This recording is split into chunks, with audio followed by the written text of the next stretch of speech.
Hey guys, how's it going? It is December 26, 2018, just 11:47 a.m. I just want to do a little bit of a follow-up video.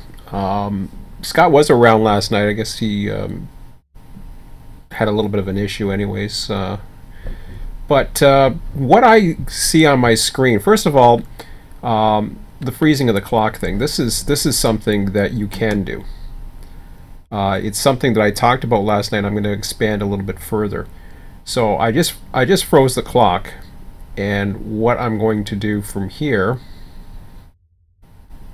although I don't think I have to do it in a world save file now that I think about it. But anyways, I got these trains running. That's okay. If you're going to freeze a clock, though, you should basically stop all train movement. So I'm going to do this. Now, one of the comments that I got, so what I'm doing there is I'm going to go ahead and I'll stop all the trains. They're going to come up to those signals. They're not going to go any further. And maybe I'll save it at the end of this. So let me just go ahead and continue to unfreeze the time. I'm going to run this probably, I don't know, maybe to the top of the hour on this, and then I'll freeze it again. Now, one of the things that I even mentioned, and gets mentioned quite a bit, is it's too dark. Well, there's a couple things that I do personally to help make it better, and that is I'm able to put the brightness up on my screen. So, unfortunately, the weather is not the greatest, so the star lightness doesn't come up as much. I actually see the a little bit of brightness on the tracks. For example, I can actually see pretty good. The flashlight helps even better. But the tags actually show much better in the dark, as I was saying. So that's why I chose when I went to industry tags yesterday. This is why I specifically chose this. Now, this isn't going to be a long video, but I'll show you what I mean. I'll find some, if I can find some industry tags, but I'm in the wrong place. Let me go someplace what has them. We can go down here, like in around Florida area. So you can see what I call the runaway lights in the background. These things right here. Those are your industries. Now they're all empty. I can pick those out from anywhere. If it was daylight, I wouldn't be able to see a thing. Now everything else is dark. I can still see the trees. I can make out the trees between the sky, everything else. Darkness is darkness if there's no light around. Now, see something like here. The one thing Run8 is careful of is because brightness or light cones take up resources. So they're very careful of doing that. Like if I was to go to Rice Yard for a moment. Yeah, I want to turn that off because the reason why I want to turn that off now, is because it takes a lot of resources on its own. But going into Rice Yard, see, I can see those tags just fine. Now what happens is when I'm moving in a live stream, if I'm moving really fast, everything starts blurring. But if I am to sit in this area, it's pretty good. Now you can see, you got the lights up there. It is foggy. For one, that's another thing that sometimes will distort vision a bit. So it actually granulates what you're seeing. I chose December 25th. It happened to be foggy. I don't know if that's their way of showing fog. I believe they somehow, in their own way, they do rain as well. Although you don't see the rain, it actually creates a visibility, because it actually measures visibility in real world. Not real world visibility, but it measures visibility on historical data that was obtained for a particular year. I forget which calendar year. So you'll see storms go through at different times, although I don't think the storms run at night. I think for some reason at night they turn off the storms. I'm not sure why that is. You'll see them in the daytime sometimes, but you won't see them at night. Fog, we used to see a lot of fog back in version 1 days up in the Mojave area, but I don't see it as much. I don't know if that's got anything to do with some of the changes or what. So there's a couple things that I can do. And actually Scott was the one that had mentioned to me, that I could probably do that. So if I go, I think, into graphics, I have, see, everything I have right now is what you call star intensity. Starlight intensity is one. Cloud density, I have full render clouds and thunderstorms. I don't know what happens, actually. I don't want to go good. I was hoping it wasn't going to start showing my servers. That's one thing I can't stand. Anytime I do a live stream and it starts showing everybody's passwords to servers. So if I went to client, that's what would happen there. So if I was to go into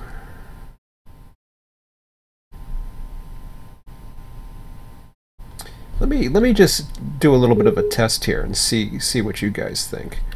I'm going to go out here in the darkness, and of course, as I put a disclaimer out there, basically saying, that I wasn't going to be able to do anything about it. Now, I have some ideas regarding some future stuff. So there's light cones that you can see in the background. So if I go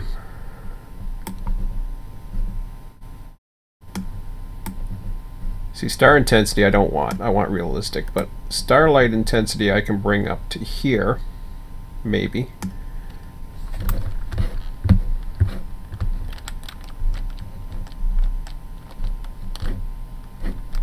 So that brightens up at least to the point where you can see the track. I'm pretty sure now.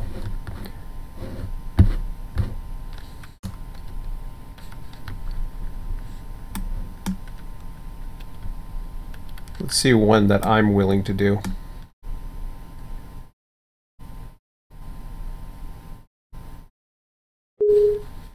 That's not too bad. So let me see if that saves. I want to see if that actually goes in and saves. I think it does. The settings should save, but I'm not positive on that.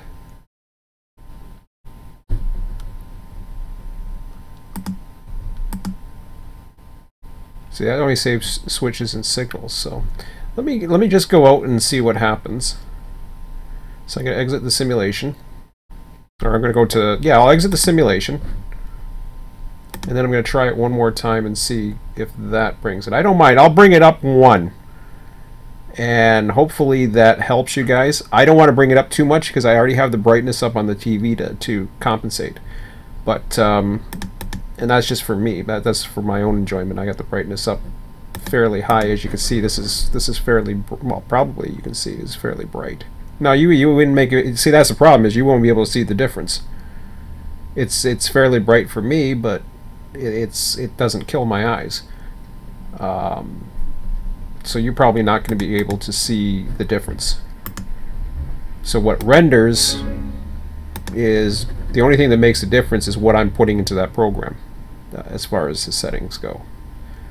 So we'll see if this does a little bit better. So I'm going to go back into Southeast. I'm going to just let it run again. And no, I didn't save it or anything, which is fine. It looks like it saved it.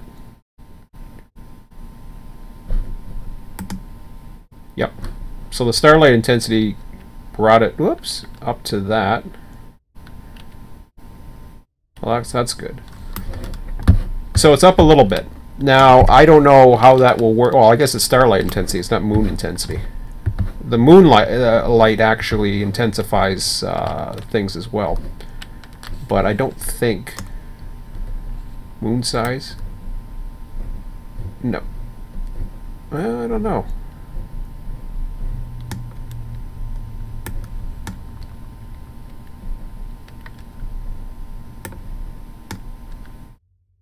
Yeah. So anyways, that's what I'll try to do for you guys. I'll keep that up one. Scott had mentioned it. But to a certain extent, though, I don't want it to go, like, that's even a little bit above realistic for me.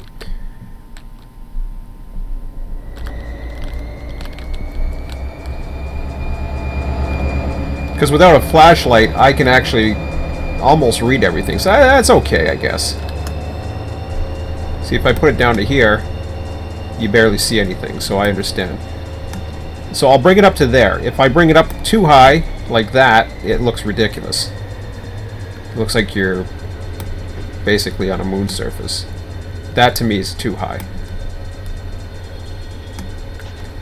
Just enough so that you can see what's happening is good for me. So I'm alright with that. I can live with that. And I don't, you know, the odd thing is you don't see any stars right now while you do, but it's just there's a little bit of a haze. So that's my compromise for that, guys. So hopefully you like it. The bottom line is, and I put this disclaimer in all my videos now, number one, I can't read the chats. So one, I apologize too with the volume being low yesterday. That's something that I should just double check from now on. My volume, certain programs have a tendency of changing it. And no, it's not the train simulator that does it. It is other programs. So if I was to go into my volume controls right now, it should read at 100%. Oops, that's not what I want. Get out of there. And I've gone in here, recording devices.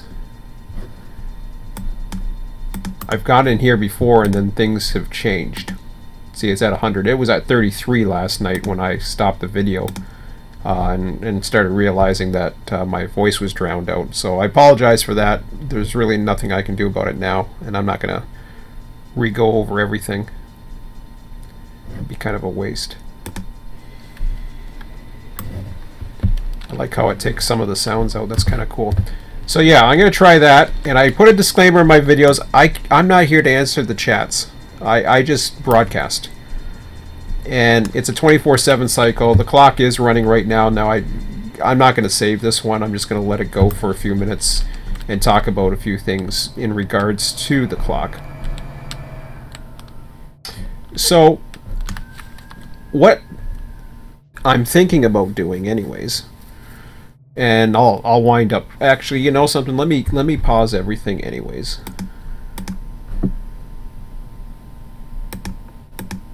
I won't save it. I'm just going to pause it just so that things aren't running. Or things will run, but they will run out. Yeah, that's good. Okay. So a lot of the big scope of the idea that I wanted to get across really has more of a an idea that I want to pitch out there. Sometimes Scott won't answer my emails, or he'll be busy or whatever, or is, you know, indisposed or whatever, but I know the YouTubes get his attention a lot of times. So he's not always checking his emails like me. But if a YouTube comes along, he's usually pretty quick to be on that. So he was mentioning, you know, if there's a way that we can communicate with each other and blah blah blah and all that other stuff, and there is. I mean, I do have Skype. That's one thing that I do have. I have my name available in Skype, and Skype is on. So that's always a way. I have a digital phone number, but I don't like using it. And to be honest, I'm not too sure if Skype does something with my volume. I don't use Skype that often, and I've given my Skype out to others as well. The thing is with Skype, if I'm doing a live stream, well, guess what? You're now on the live stream with me unless I end the live stream. So that's why I tend to not like using it per se that often. Where I'm moving, I'm going to have access to a phone again, so I'm looking forward to that. But I don't know what else I was going to say. Okay, so for me personally, there's a lot of ways you can run a system. Like this was saved from last night. I was able to load it in, and basically everything came into play. And of course, I can pause the clock just to show you how to do it again.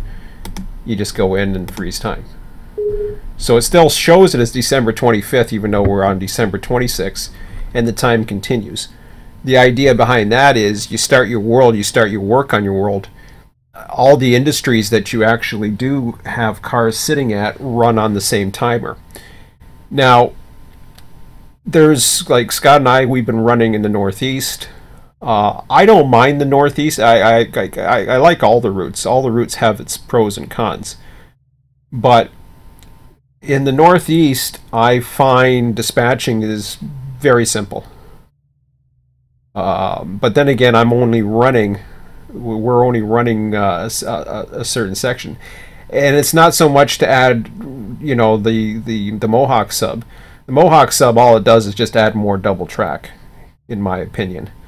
And it just adds more things you have to take care of that really aren't exciting. And running a train, it's really not that exciting. It's mainly double track. Here you get a variety, I find. You get a variety of single track, double track. It's very similar to California to some extent. Although California has its share of double track. The difference between California and this, California, you're dealing with a transcontinental mainline, whereas Florida, though busy because it's basically funneling everything coming in and out of the state, you're just dealing with Florida. So you're dealing with a heavy population, but the stuff that comes in and out, for the most part, it's realistic to see this many trains. Although I think we should be seeing more trains on Callahan, and I can tweak those up so that more trains come in and out of Callahan. The ramps aren't we shouldn't be seeing as many intermodals as we were last night, but that's just, you know, the way things are. And this yard is very busy. So it's constant. It's almost constantly in motion, which is kind of scary because I know it's constantly in motion. So actually going through this yard can be, well, there's a few things to consider.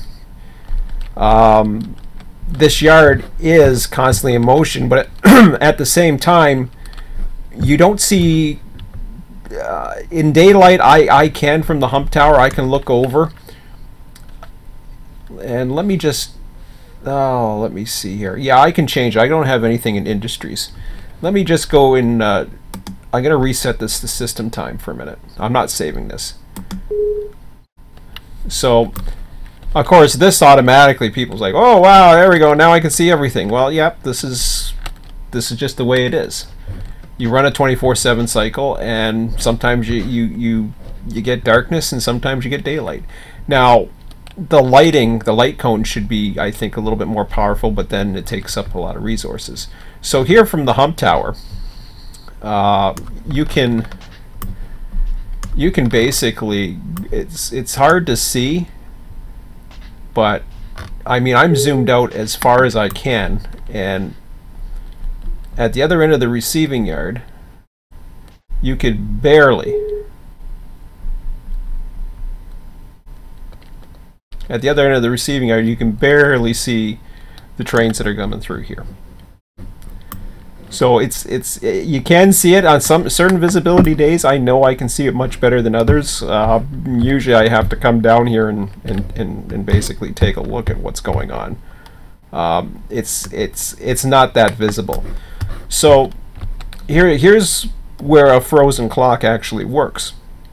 So let's say, for example, so I freeze the time, right? So now there's a couple things that I can do. Remember how I said before, it's actually, there's a few things that you can do. If you want to do everything, you can. And freezing the clock allows you to dispatch, it allows you to run the hump.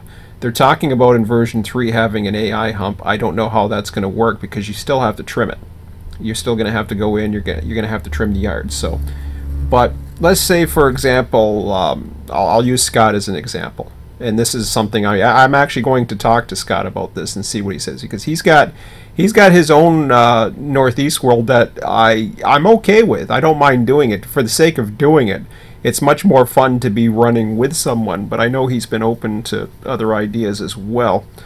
Um, and I gotta admit, I had fun last night, and the reason why I had fun and was able to go as long as I did was because there's a little bit of everything here. So I was dispatching, you know, I really didn't have a meet per se.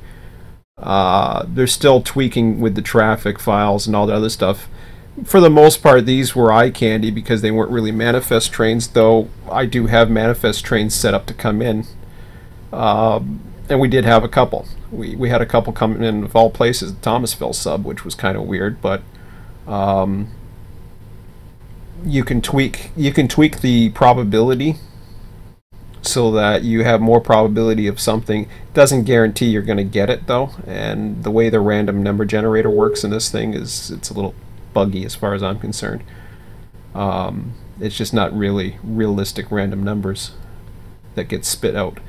But yeah, for now things are good. Now they are already working on an expansion of this, which for me, again, I'm happy with what they got. I'd love to support the guys. I love to, you know, I know these guys are... personally, I wish developers would focus on something smaller, and just instead of quantity as far as quantity of size or routes, I wish they would focus on the quality of something. I know they have their areas that they're used to. I mean, California, they're used to California. They know California. So all the projects that they listed for California were basically expansions out of California. With the exception, I think, of one time Yukon was meant, not Yukon, sorry, I'm thinking Canada. The one exception was they were talking about Alaska Railroad, and that seemed interesting to me. But that fell kind of, it was on the to-do list or whatever the hell list they used to have, but that kind of fell on the wayside and it didn't happen. They have talking about other developers coming on, maybe different territories. I don't know if they mentioned smaller territories, but for me personally, I'm looking for something smaller. I don't need to run this much. In fact, I was running this much and I was fine with it. The only thing is you lose some of the other cool things that's in this. They're talking about movable lift bridges. Well, okay, that's okay. That's in version 3 coming up. But I don't necessarily care about watching a bridge go up or down. Yes, I would love to be able to see that happen. Because, you know, I have a soft spot for canals. So, definitely something that interests me, but is it something that I want to do in a train sim? No, not really. I mean, I even created a program that randomly generated traffic for these bridges so that it would call for a bridge and all the other stuff. And the dogs are barking. What else is new? But yeah, so I like this. I like this territory. I'd love to do it, but I got so many distractions right now. I don't want to be going too crazy. So I'm just throwing that out there for food for thought, basically, that I'm willing to do something in the southeast again, because it's something that I do definitely miss running. The southeast server that's out there, the one that used to be an RTS server, they do things a little bit differently than what I would personally do, but that's the way they like to do it. They love switching.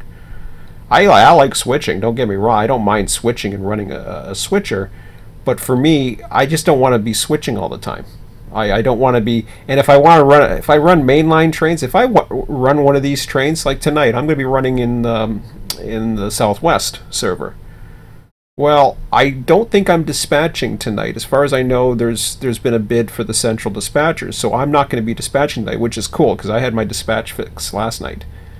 But what's really cool is when you have dispatchers and you're running in a high capacity traffic like a transcontinental main line, and you're getting to have all kinds of meets and different things, not just so you see eye candy, but it's It's to challenge your operational skills, like coming up and being able to, like on the hill of California, being able to stall yourself out, but be able to start on a hill, time the meets, like don't basically run as fast as you can to get to the red signal, but to time it so that you're coming in there, you're getting out of the way as quick as you can, but then once you've cleared that main line, then you back it off.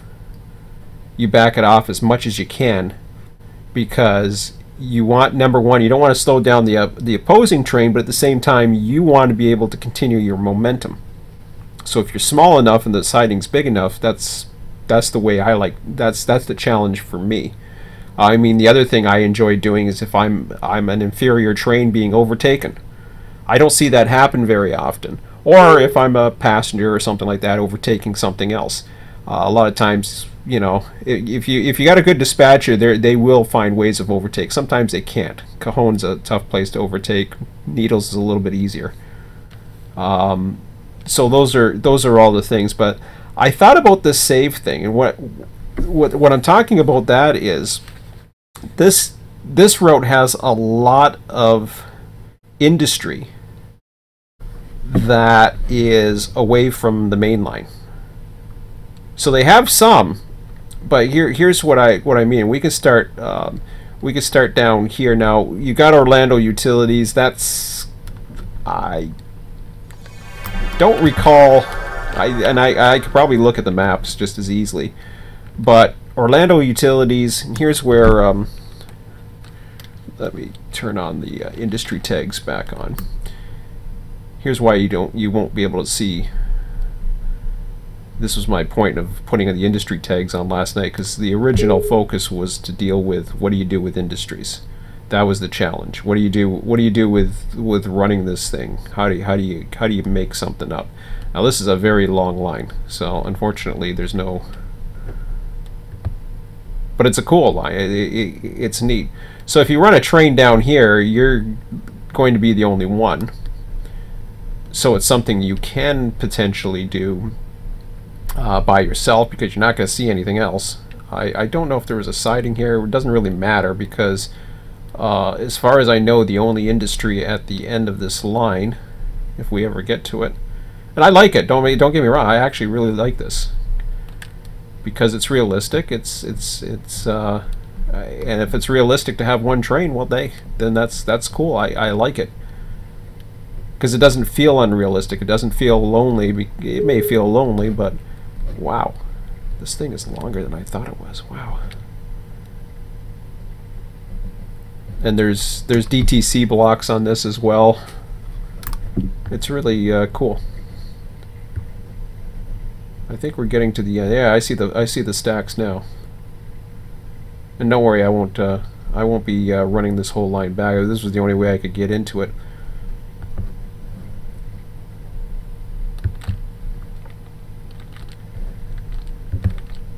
So yeah, Stanton's got their tags. See how you can barely see those tags?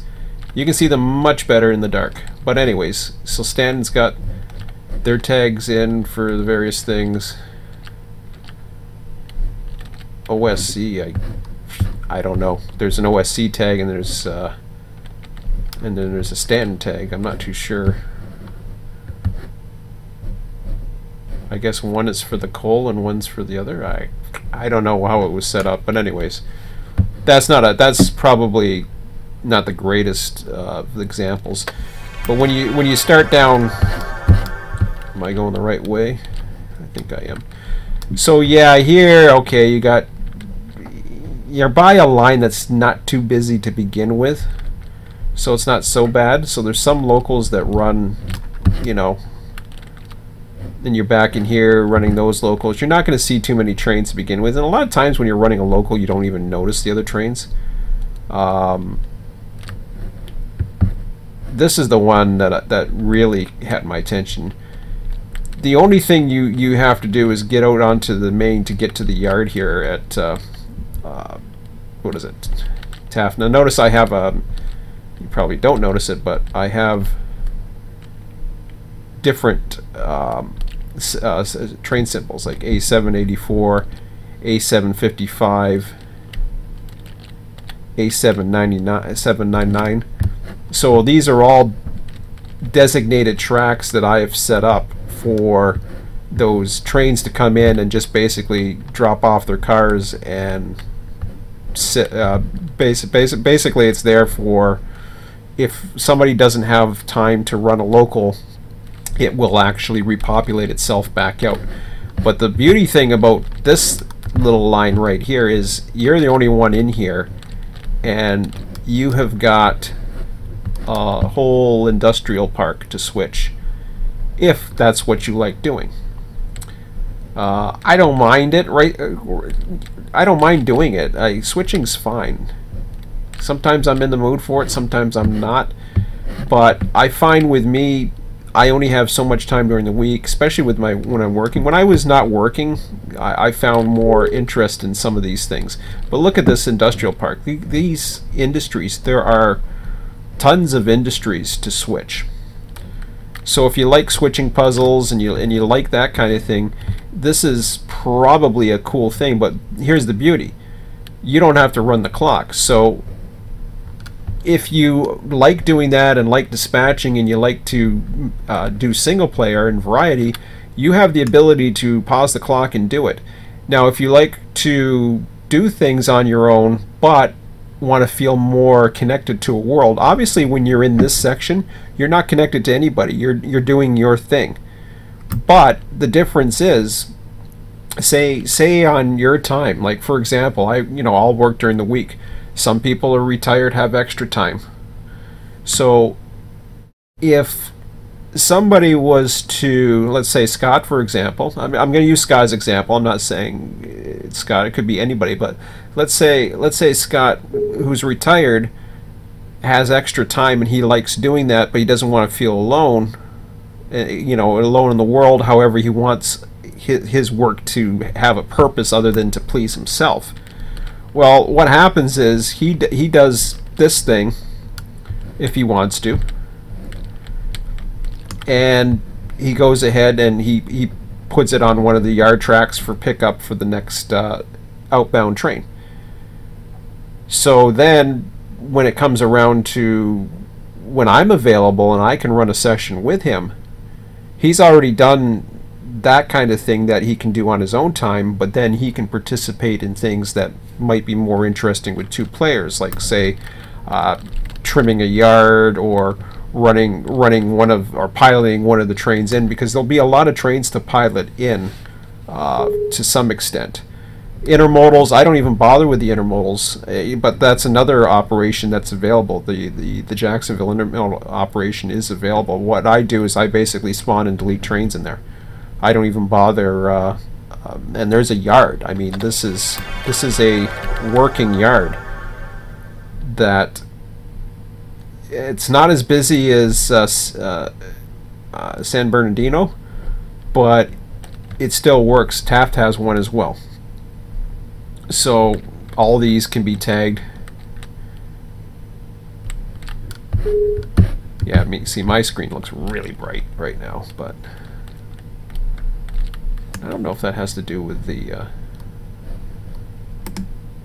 star intensity. Would that brighten it up? Nope. Okay, I'm just checking. Okay. But yeah, that looks really bright. Mind you, it's 12:06 in the afternoon. It looks like it's a sunny day. So yeah, there's that. There's other things. I've always, and the Southeast server is available to do that kind of thing. What I find the Southeast server for me personally lacks is the ability to have sessions and dispatching. They just do they just run locals. As far as I know, they just run locals, and every now and then they run the trains. Obviously they do run the trains, but just running the trains and running AI whenever you feel like it, it's kind of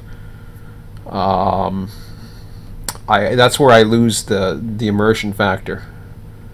I can run a local, or I can run a yard someplace and feel perfectly content if I have the extra time and that's what I want to do. But since I've been working now for 2.5 years, I find that I have, I have plenty of time with my son. Now, when I get older, I'm going to see less and less of my son. There's a very good chance that I may find that I have more time on my hands and I want to do more of this. I don't know. By then, this simulator is going to change to a different version. Something else might come out. There could be all kinds of things. So that makes it more interesting. But the whole point is, if you take it, so what I can do is, let me show you what I mean. That's not what I wanted to show you. There we go. So if I go into my files, I'll go recent places, Run8 Train Simulator version 2, and of course you'd want, if you both decide that you want to hump at various times or whatever, you'd want to share all the various files as well. But for version 2, you want to go into your content folder. Is it version 2 roots? I think, yeah. So you have your version 2 roots. The regions is what you want to go into, not the actual file. Although there's certain files you may want to save or copy over, like the industry files and stuff like that. But so HRS Southeast, you go into here, and you can see, I think it's on here, or is it? Is it in the trains file? Oh, it's right there.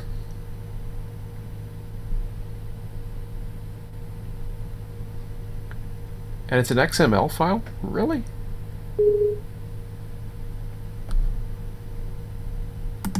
Boy, it's been so long and I forgot it was an XML. Never mind. I'm thinking of Excel. I forgot what XML was, but there's your save file right there. So there's my world save.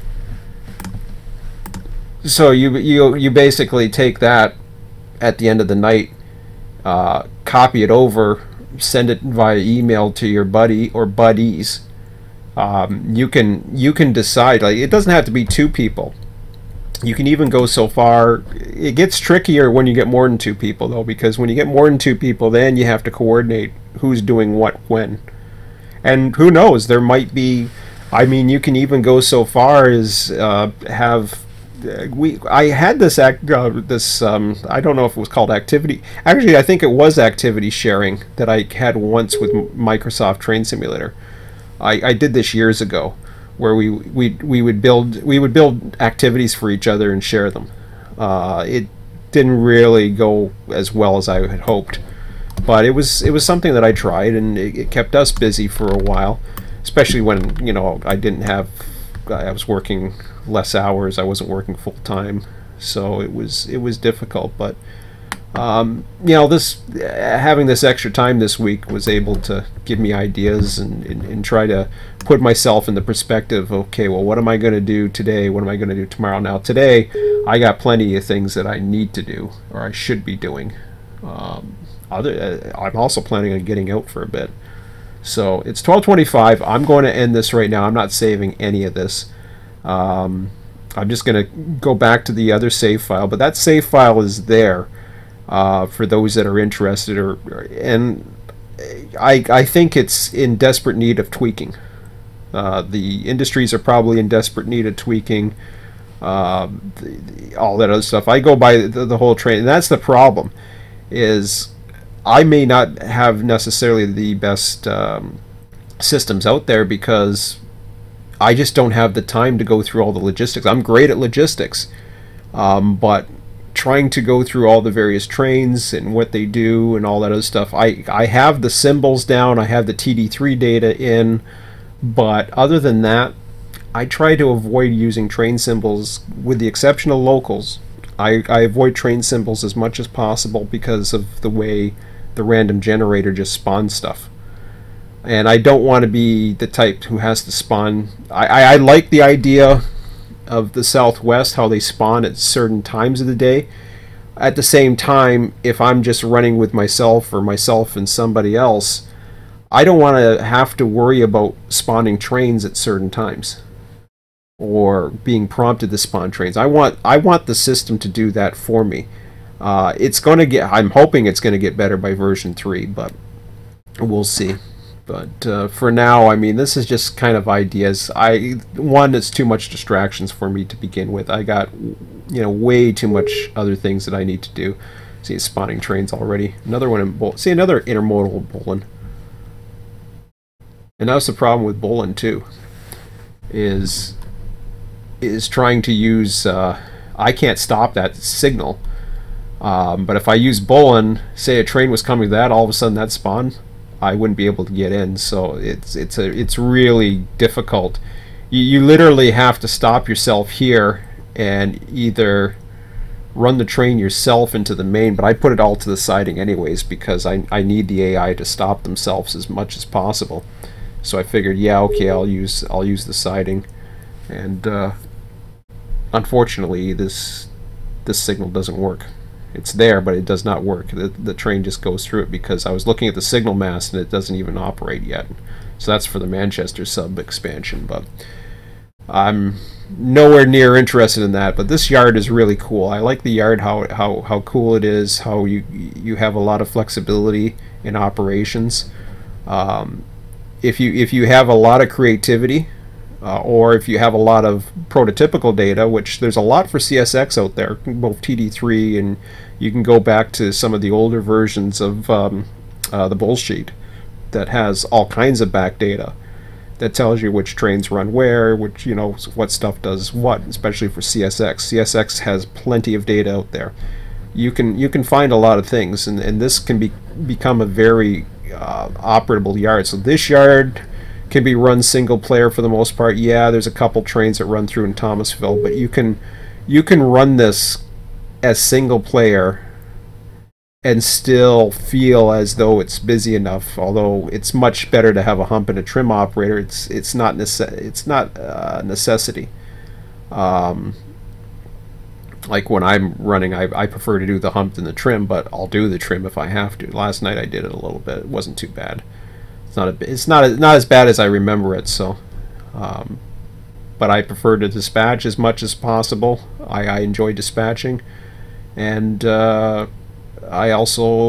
don't mind running too. I don't mind doing locals. I don't mind. I like being under the control of a dispatcher as well, which is kind of why I'm kind of interested in version 3. So for those of you who like running activities in a Microsoft Train Simulator or other things, this might get much better in version 3, because then you have you're going to have an AI dispatcher as opposed to these structured activities. I don't want structured activities.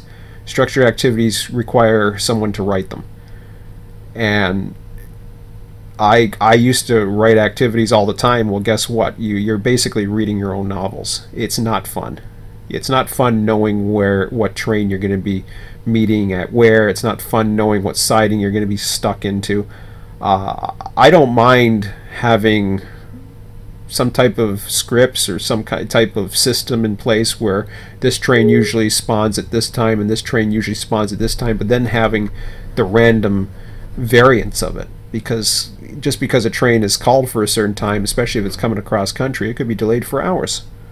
So that's the kind of thing I'm looking for. I like the random variance. I like the variance of the amount of cars that are on a train, the motive power, all kinds of different things. I don't like it to be silly, but some variance makes it much more interesting to watch a train go by and see a certain piece of power that you don't see very often, or stuff like that. Unfortunately, the power selections in the generation for version 2, I find that's where they should have the probability, those probability flags. They shouldn't have necessarily probability in how probable it is that a train's going to be spawned. Those trains should be set to a call schedule. Never mind probability. Probability should be for the engines. So you put the probability to the engines as opposed to the schedule, and then you put the schedule to an actual schedule with probable variance. that makes a difference, because probable variance means how probable is it that that train is going to be late. Very similar to how TD3 has their schedule set up, but it can be much more advanced. Speaking of TD3 and dispatching, there's still a lot of things that I have in the new year that I want to tackle. I haven't done it yet. I've been more for comfort right now, just to the holidays, because I'm off, and I figure, you know, I want the time to relax. Not to mention to get a few projects done around here, like get myself packed up to move in just over a month's time. So those are kind of the high priority things at the moment. So hopefully once I'm settled in February, things will be a little bit better. But for now, I'm just going to end it with that. I will, Scott, I'll send you an email off to see if you got this video. But, you know, see if you have any ideas, if you want to try this or whatever, or we can continue doing the Northeast. But I won't be available to do any of that until at least another week, because I'm gonna get my son as of tomorrow morning, and then that's when, you know, my Run8 stuff is going to settle down. So, but I will be back tonight doing something on the Southwest server. I don't know what. I don't know if I'm gonna. That's the thing, is I never know what. I know I'm not. I'm pretty sure I'm not dispatching. But what I'm doing, I might try to find a relaxing run just to run a train so I can get some more work done around here. But we'll see. I might want to do a road switcher if there's one available, but we'll see. I haven't really taken a look. Let me just take a quick look. No, forget it. Forget it. This video is already too long. I'm going to end this now. It has nothing to do with the others. So anyways, guys, have a good one, and I will see you probably around 7:30 tonight or so. I'll try to get rolling and make sure my volume's working. So until then, and we will be into daylight. So for those of you that don't like dark, yes, we are in daylight hours now on the Southwest server. So we'll be there for probably the next 12 hours or so, give or take. So that'll be three or four sessions. So probably last about 3 or 4 weeks. Anyways, have a good one, and we'll see you later tonight. Take care. Bye-bye.